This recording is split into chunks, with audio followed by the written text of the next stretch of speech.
ഞങ്ങൾ പോയെന്ന് നല്ല തിരക്കുണ്ടായിരുന്നു. കടലാഴങ്ങളിൽ കോഴിക്കോട്. നിങ്ങളിപ്പോൾ വിചാരിക്കുന്നത് ഞാൻ എന്തൊക്കെയാണ് ഈ പറയുന്നതെന്ന്. വേറെ ഒന്നുമല്ല, നമ്മുടെ കോഴിക്കോട് എരഞ്ഞിപ്പാലം സരോവരത്ത് വന്നിരിക്കുന്നു double decker under water tunnel aquarium.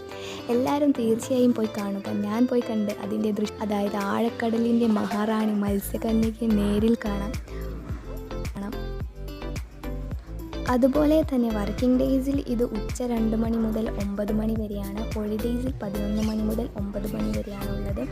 June 10 വരെ ഈ എക്സ്പോ അവിടെ നടക്കുന്നുണ്ട്. അതുപോലെ തന്നെ എല്ലാവരും തീർച്ചയായും പോയി കാണണം. എൻട്രി ഫീ എന്ന് പറയുന്നത് 120 രൂപയാണ് ഒരാൾക്ക്. അതുപോലെ ലൊക്കേഷൻ കറക്റ്റ് ഞാൻ ഡിസ്ക്രിപ്ഷനിൽ കൊടുത്തിട്ടുണ്ടാവും, എല്ലാവരും ചെക്ക് ചെയ്യുക.